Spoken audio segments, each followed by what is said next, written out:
What's going on, guys? So I'm editing the video that will be this video, and I realized I accidentally deleted my intro that I filmed, and so I want to give you some context to what was going on in this video you're about to watch. So the night before, my buddies Jet and Mark and I, we all went out fishing on the full moon. It was supposed to be the pink moon, and at the first moon of April, I believe, it's supposed to be like the pink moon. I don't really know anything about it, but that's what it was called.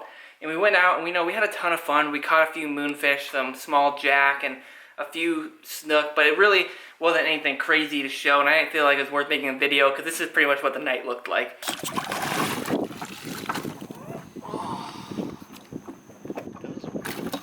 Oh, no! You're fired. How does that even happen, dude? Jet's fired.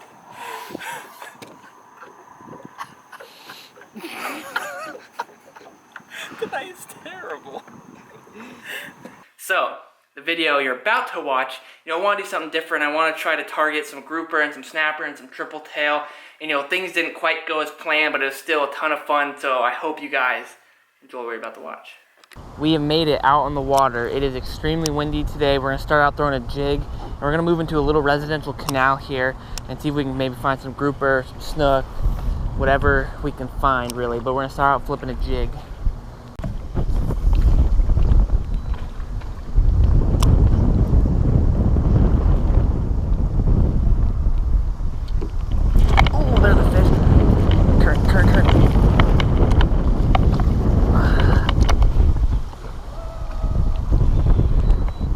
Decent snook, but there's a bunch of jack jumping around them.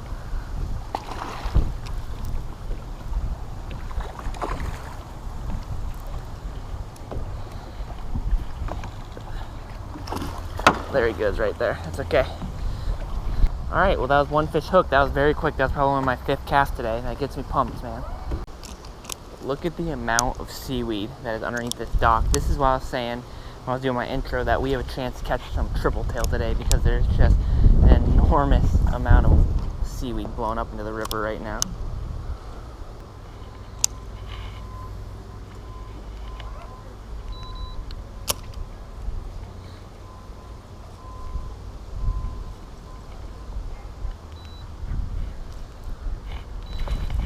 Oh, I just got hit right there. There he is, the snook. I saw him. He's sitting right beneath the boat right now. He saw it. He's turned his head to it. There he is. Little guy. See if we can lean down and pick him up. Or we'll just boat flip this guy.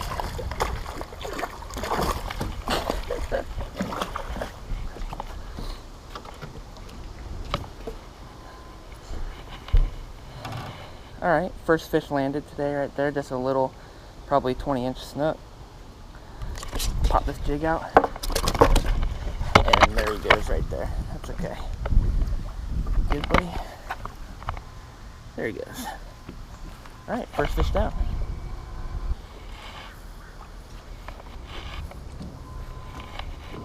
Alright, time to make a move. I would say the first spot was a success. Caught one, lost one, but we're going to move and see if we can find some of those grouper we're looking for.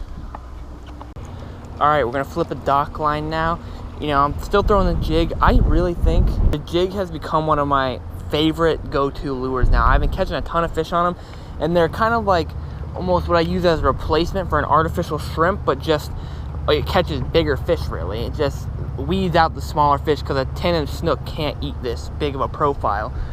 And I think a big old grouper will smash this lure. Alright, we're just flipping this jig right around structure. I honestly think there's bigger grouper inshore than most people would think. And I think a lot of people don't even realize there are grouper inshore. Gosh, I just got hit right there while I was talking about that. I don't think a lot of people even realize that there are grouper inshore. And, excluding Goliath groupers because they do get really large and there'll be very big ones inshore sometimes underneath bridges. I think that there can be decent sized black and gag grouper. Obviously, I doubt you're going to catch a 20-pound black grouper underneath the dock, but I bet there's 5 to 10 pounders that live underneath docks and stuff like that. I don't know if you guys ever seen real-time Florida sportsman, George Gods, super cool dude. He has a fishing show, and they were in Tampa Bay or something like that, and they were flipping docks just like this with live pilchers and catching 15-pound gags out from underneath docks. And I don't think people even realize like that's a possibility, and I would love to see if we can hook a nice grouper on a jig, but we're just going to keep trucking and keep bumping underneath docks and hopefully find a decent sized fish.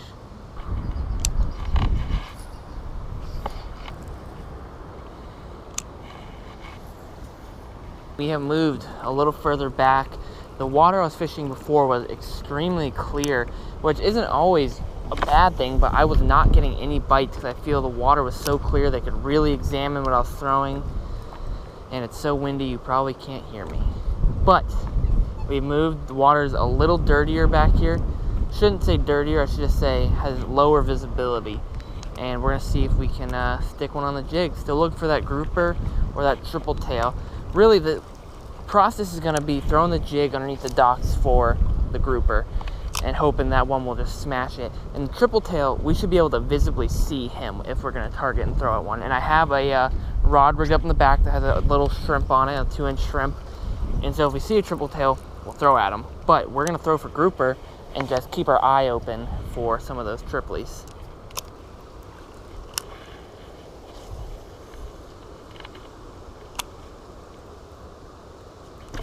Oh, there's a fish.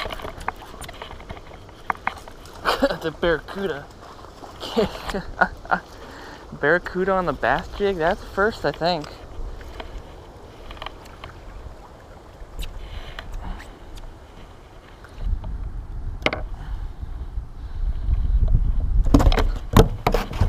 Oh, Slimer, please. Oh, there he goes. What a guy. I hate releasing fish like that, but he was pretty determined on getting away, it seems. So, that's alright. It's not much of a far drop for him anyhow. I'm not doing too hot on my mission of targeting grouper and snapper. We have caught our snook, and now we've got our barracuda, but we're still looking for that grouper and a triple tail. Triple tail is really just, you know, are we going to run into one? And we're in the right area where I've caught them before, but it's just whether there's one in here or not that we're looking for. And grouper, it's just a game of chance, really. I'm in an area where there's a higher concentration of them than really anywhere else in the river. And, but you fish for them exactly the same way you fish for snook. So it's really just like, all right, well, is a snook going to hit this? Which there's like thousands of those, or is the grouper going to find this? Which is there's just a handful of them.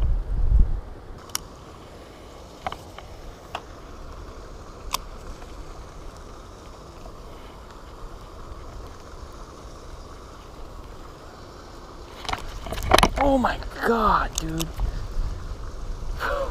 I lifted that up and dropped it, and something just knocked the slack out of that line. Holy cow. That was such a good hit. I can't believe that. I was just letting it drop, and it just went thump, and when I tried to tighten down, there's nothing there, though.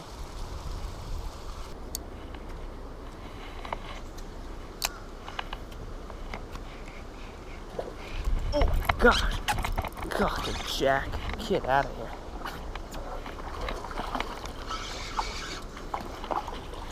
I didn't know what it was. All I heard was just a huge blow up underneath the dock, and I was like, oh baby. Not quite what we're looking for, but hey, fish is a fish at this point. See you, buddy? Oh, God.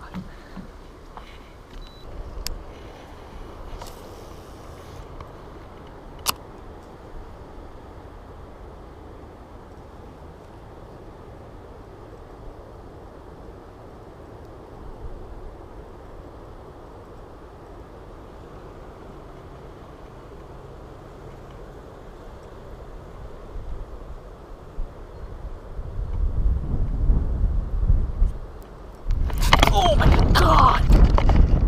Oh, it just broke me off. That was a grouper. Holy crap. Oh. What did it fray me off on? That was a big freaking fish. Good God. It didn't even bust me off at the leader. It cut through somewhere else. Oh. There's literally no doubt in my mind that that was a grouper right there. The way it hit, just an instant thump, and then just instantly took off, diving straight down like that. I don't know if it rubbed me against a rock or something. As you saw the leader, it was completely shredded apart. He must have been rubbing against a rock down there that I didn't feel or something. I mean, I could feel bouncing against rocks, but it felt like, you know, little rocks. There must be like actual structure down there. I was just putting too much pressure, I guess. I couldn't feel it rubbing against anything, so I just thought I could really try to power on that fish to keep him from getting to that dock. That's felt like where he's heading towards, but I put too much pressure onto him. It's a completely different thump from a snook. It's crazy how that, like the snook, you know, it's like a snook is like a big bass thump where it's like a boom boom.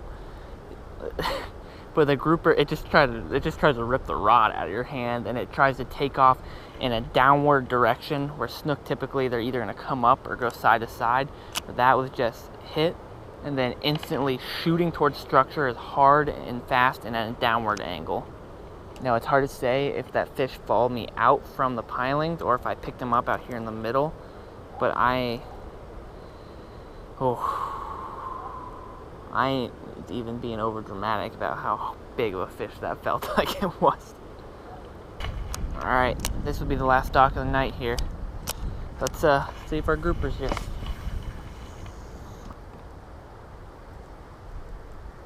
Making some good bottom touching down there. I could not have sounded more gay. That's not what I meant. Good bottom contact. Is that better? Well, I guess that's it. Okay.